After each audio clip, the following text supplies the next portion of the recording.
Nicolas Daillot est avec nous, c'est le président de la Fédération nationale de l'hôtellerie de plein air, parce qu'on va parler du camping aujourd'hui et de la ruée peut-être vers le camping. Je disais que le camping a tellement changé ces 20 dernières années, Nicolas. Bonjour. Oui, bonjour Pascal.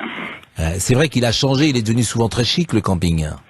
Alors, en réalité, on a réalisé un tour de force, presque un miracle, c'est que le camping s'est transformé, puisque notre activité a triplé en 20 ans, vous l'avez rappelé. Mais là où il y a miracle, c'est que nous avons gardé notre ambiance historique et surtout nous avons gardé notre clientèle historique, tout en gagnant une nouvelle. Et c'est en ça que il y a eu finalement une chose merveilleuse qui s'est passée au cours des 25 dernières années. C'est tout changer pour que rien ne change en réalité. Le budget d'une semaine de camping, par exemple, à 4, on paye l'emplacement, le mobil-home, on paye...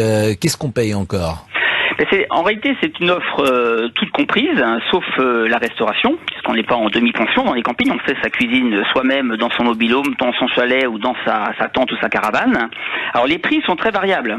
C'est variable selon le type de camping, selon la période de l'année, et selon l'équipement que vous choisissez. Alors disons à Pâques, je vais à Pâques, je vais dans le sud-ouest, pourquoi pas, dans le camping précisément des Flots Bleus, du camping qu'on voit dans le film. Je suis avec mon épouse et j'ai 2 enfants, je vais payer combien ? Eh bien, vous allez, alors précisément, je connais pas le prix du camping de la Dune, mais grosso modo, si vous choisissez de passer une semaine en tente avec vos enfants et votre épouse, vous pouvez être à 25 €, 27 € par nuit pour toute la famille. Alors certains prennent l'électricité, d'autres prennent pas l'électricité.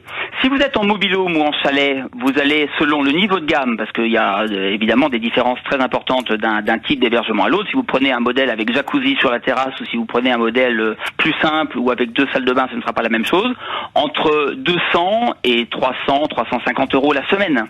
Donc ça reste raisonnable. Mais il y a surtout beaucoup d'activités aujourd'hui. Il y a des piscines, il y a des activités pour les enfants, il y a parfois il y a des moniteurs qui sont là pour encadrer, il y a des soirées le soir, donc c'est formidable.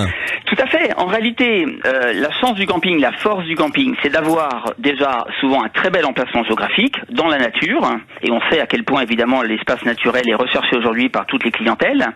Mais ce qui est formidable, c'est d'avoir pu ajouter des équipements de loisirs et des services dans un espace qui était extrêmement simple au départ, qui est toujours, encore une fois, très naturel, mais dans lequel, vous l'avez dit, vous pouvez trouver une piscine couverte, des toboggans, des activités pour les enfants et les adultes, du bien-être. Aujourd'hui, c'est très à la mode, le spa, le sauna, et puis tout un tas d'activités annexes, centre équestre, parfois un mini-parc d'attractions, de l'acrobranche, et puis surtout aussi, parce qu'on a des emplacements géographiques très attractifs sur le plan touristique. Et ça fait passer évidemment tout cela des bonnes vacances. Je vous coupe parce qu'on est, comme tous les jours, un peu en retard. Merci Nicolas Daillot, vous êtes le président de la Fédération nationale de l'hôtellerie de plein air. Je salue Jessica, malheureusement qu'on ne peut pas recevoir, Jessica qui avait rencontré son mari dans un camping.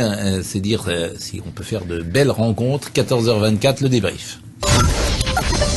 13h, 14h30. Les auditeurs ont la parole sur